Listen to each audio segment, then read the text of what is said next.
Welcome all you super duper mature Nintendo fans. Today I will talk about the legendary Super Mario Bros. Movie. Back in 2022 and 2023, this movie was marketed like crazy. Everyone was hyped, despite it being produced by Illumination, a studio everybody hates. And with the directors of this movie being Aaron Hoveth and Michael Jelenic, who are the creators of Teen Titans Go, a show everybody hates, with a sequel to this movie announced, I wanted to look back on the first movie to see if its story had aged well. Many Mario fans praise this movie as if it was the second coming of Christ and will smite you if you dare criticize it.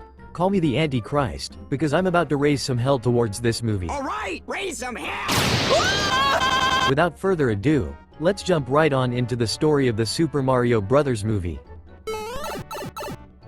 The plot starts off with the introduction of King Koopa Bowser, who is voiced by Jack Black, and he is attacking the Penguin King and his army to receive a star. Fun fact: according to the movie's logic, this is a superstar, an overpowered tool with temporary abilities, like being indestructible, to which Bowser stole from the Penguin King. This makes me wonder, why does the Penguin King have a powerful item that he can just use on Bowser? Maybe he can't use it? I guess he wanted to give Bowser a little taste of their fury. In the next scene, we get introduced to the Super Mario Brothers and their plumbing business in Brooklyn, New York. And we see Mario and Luigi together working to help fix people's pipes, and their business is not doing too well despite that. They get a few calls, and head out on another adventure, only for disaster to happen. Found the problem. After a long day, Mario and Luigi enter their family's home, as we are introduced to their whole group of relatives. Fun fact, other than Super Mario World 2, Yoshi's Island, we never got to actually see Mario and Luigi's parents, so to get an adaptation of what they could look like if they were in the games, of not just their parents, but their uncles, aunts and cousins, is actually quite nice. Good job Illumination Studios. I hope you folks like this scene, because these characters will barely be seen after this. Mario asks his father about what he thinks of their plumbing business, and the dad says Mario is nuts for leaving his steady job for the plumbing business and believes he's harming Luigi's future. In the next scene, we see Luigi comforting Mario. Mario says he's tired of people telling them what they can and cannot do. Mario watches the news and hears a report of pipes bursting all over downtown Brooklyn. Mario brings Luigi with him, tried to stop the source of the flooding. Mario finds a manhole cover, opens it, and heads into the sewers. Mario and Luigi travel through the sewers to get to a pressure valve. As they're climbing across a pipe, they make it to the valve. Mario tries to turn the valve. Due to build-up water pressure, the valve snaps off, while Mario and Luigi are hanging onto the pipe. The pipe falls and hits a brick wall. Mario and Luigi get back up from the ground and realize they're in a utility tunnel. As they walk through it, Luigi notices a green pipe and accidentally gets sucked in. Mario calls out Luigi's name, then he gets sucked in as well. As Mario is floating through the pipe's warp zone, he notices Luigi and reaches out and grabs his hand. Then Luigi gets sucked into the dark lands, while Mario gets sucked into the mushroom forest. As Mario tries to touch a blue mushroom, we get introduced to Toad. Mario tells Toad on where he can find his brother, and he mentions dark clouds and lava. Then Toad realizes where Luigi is at, for assistance. Toad decides to take Mario to the Mushroom Kingdom to meet the princess so she can help him. She can do anything. In the next scene, we see Luigi running for his life against a gang dry bone Koopas. In the next scene, we see Mario entering the Mushroom Kingdom and heading to the princess's castle. As he's about to enter the castle, two Toad guards block their path. Toad distracts the guards so Mario can get inside. As Mario walks inside the castle, he gets chased by Toad guards. As he's running, he finds Princess Peach. Peach is surprised to find another human exactly like her. Mario tells Peach that his brother was sent to the Dark Lands. Peach says it's only a matter of time before Bowser captures him, and that she can stop Bowser.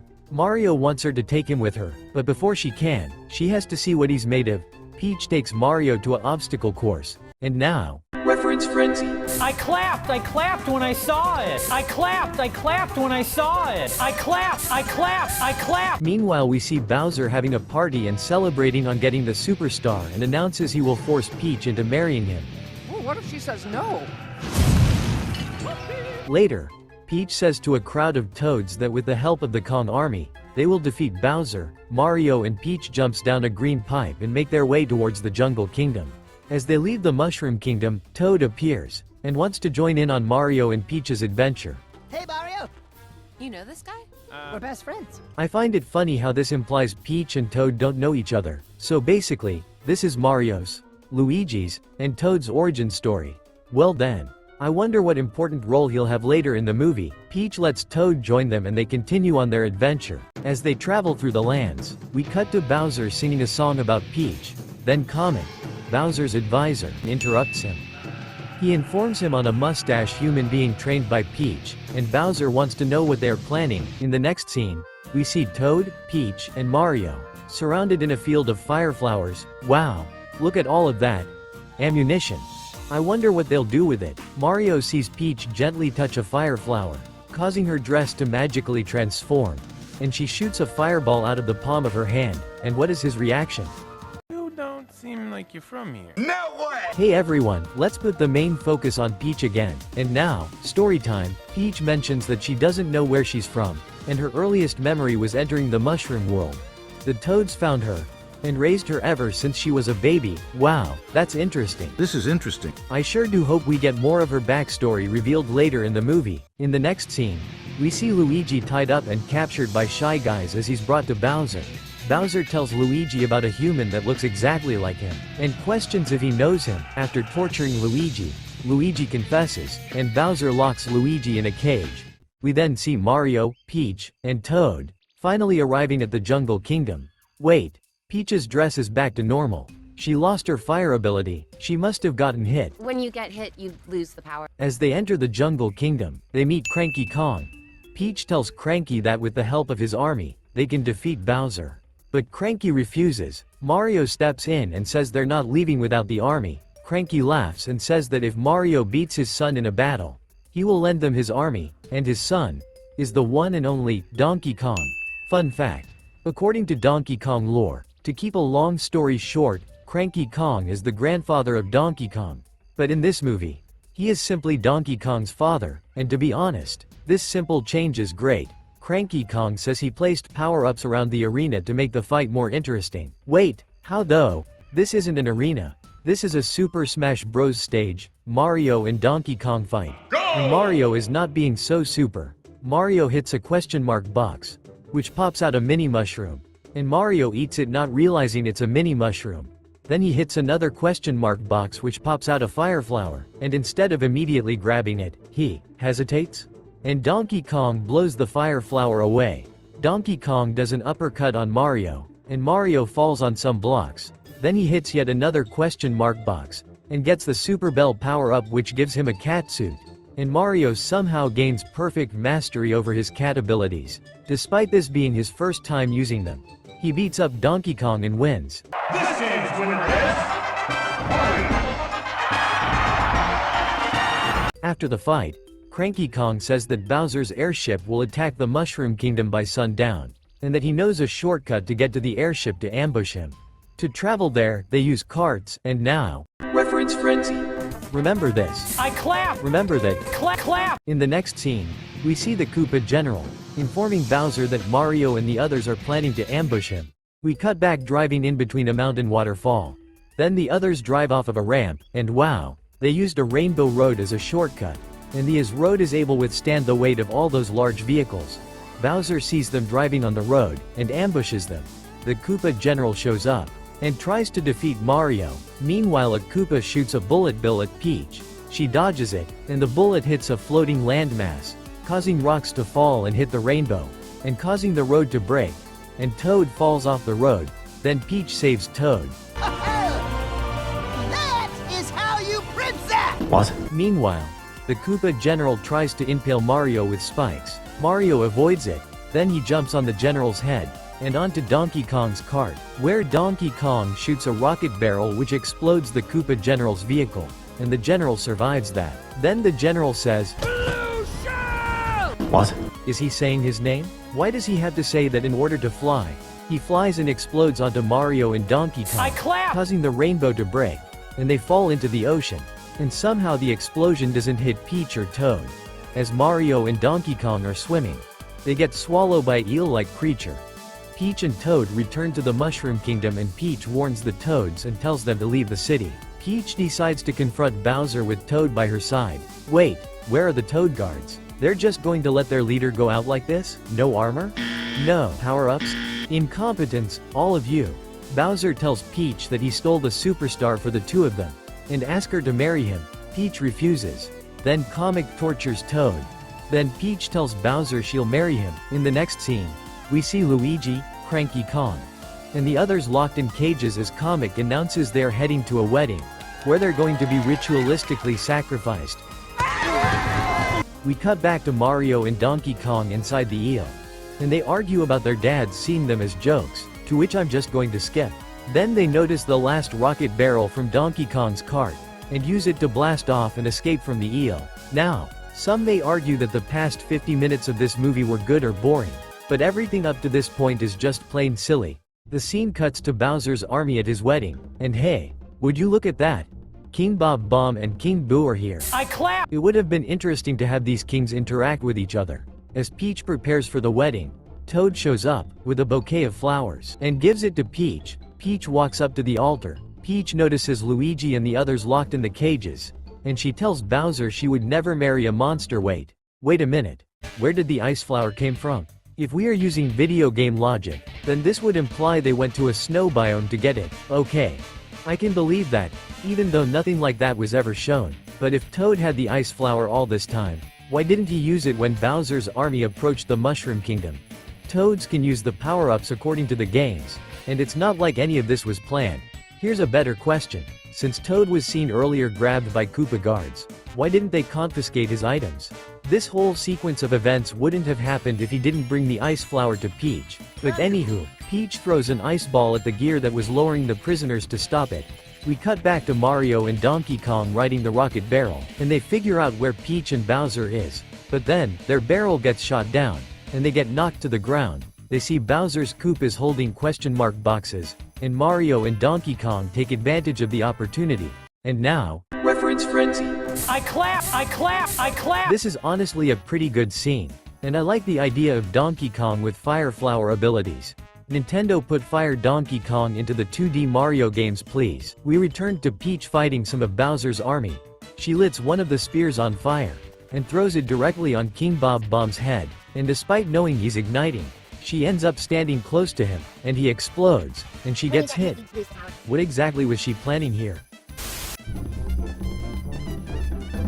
Go with the others. I said I wouldn't let anyone hurt you. Also, dear King Bob Bomb fans, how does it feel? How does it feel to see the king go out like this? As the cages are lowering towards the lava, the bottom and lower parts of Luigi's cage gets burned off. But Donkey Kong stops the cages from moving, and brings them back up. As Luigi tries to get on top of his burnt cage, he loses his grip, and falls off. But all of a sudden, Mario flies and grabs Luigi with his Tenoki suit. And Luigi is saved. 1 hour and 12 minutes into the movie, as Bowser is frozen in ice, he gets jealous of Mario and Peach, and he breaks out of the ice and yells, Launch the bomber bill and destroy the Mushroom Kingdom! Okay, that's it. I had enough. I was gonna save this towards the end, but I gotta say this now. I can forgive the lack of explanation for some of the power-ups. I can forgive how Peach is overused and mishandled as a character. But they did my favorite narcissistic fat dragon dirty, and I have just one question. How does the superstar actually help with Bowser's plan? Bowser has two straightforward plans in this movie, to marry Peach, and destroy the Mushroom Kingdom. He fails at one of these, the other?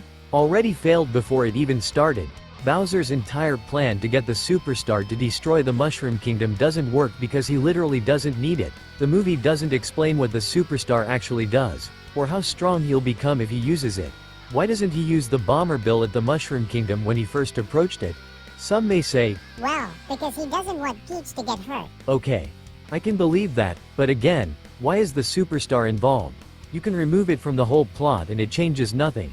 And it really only exists for the super bro moment near the end of the film, which we'll get to later. But you're reminded of the fact that the effects of the superstar are temporary, they're not long-lasting. What was he going to do? Use the superstar on himself and run through the whole Mushroom Kingdom? You're not Sonic the Hedgehog. Think Bowser. Anywho, as the Bomberbill is about to destroy the Mushroom Kingdom, Mario flies and swings his tail, which hits the Bomberbill in the eye, causing it to chase after Mario. Then Mario leads the Bomberbill into a green warp pipe. The Bomberbill explodes within the pipe's warp zone.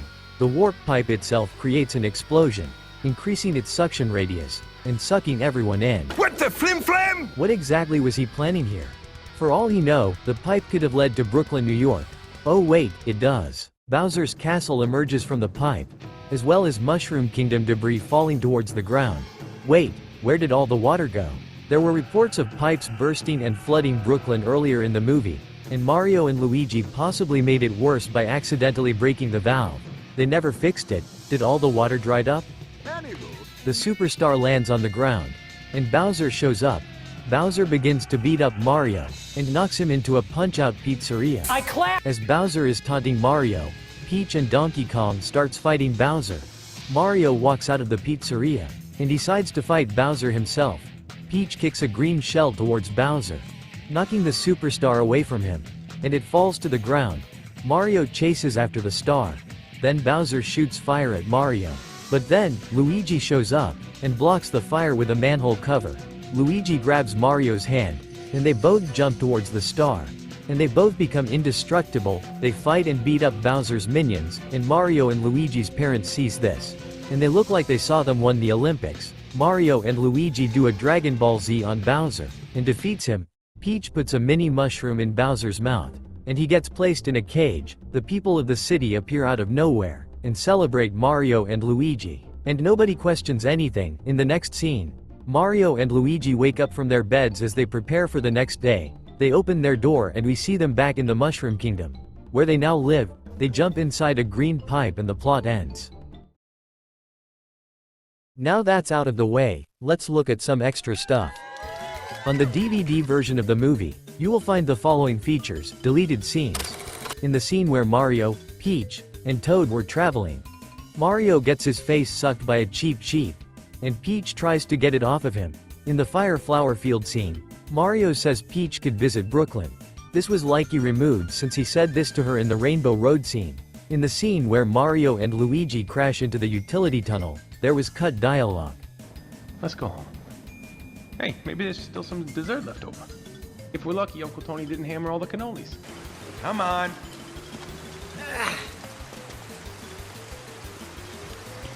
Music and characters. The music choices were decent. The remix of the Super Mario Bros. Theme is fantastic, as well as the use of the Donkey Kong rap. There was a few song choices that were a bit odd, like the song Take On Me by a Bean in the movie. Why is a song about love and being vulnerable in relationships being played during this scene? But in my opinion, a song I feel like they should have used is Jump Up, Superstar from Super Mario Odyssey.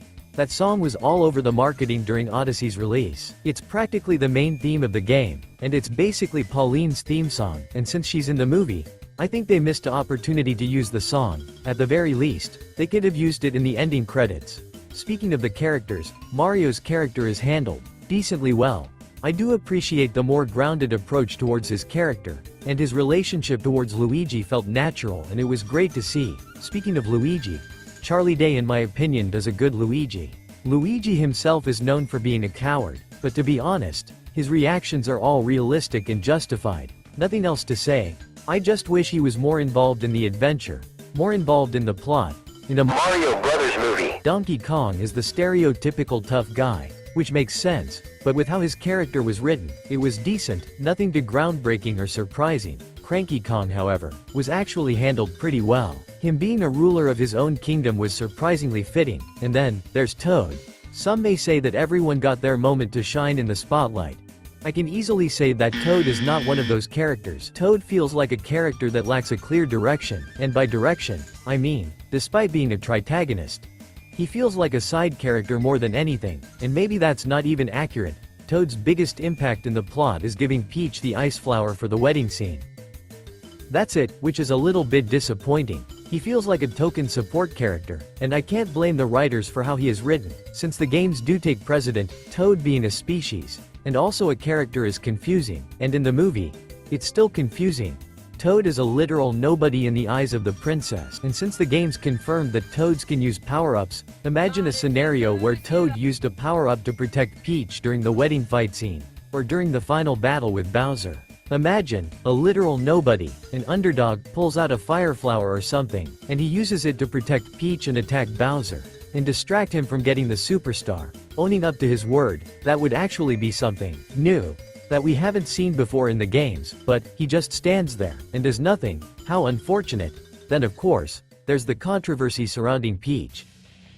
Even though it's a silly comedic kids film with turtle people and a plumber using mushrooms, we should not take this seriously. But let's say we are, For argument's sake. You see folks, I like peaches. Peaches are delicious. I eat canned peaches. I drink peach-flavored water. I even eat peach yogurt. But like all fruits, they can become bitter. And this peach is leaving a bitter taste in my mouth.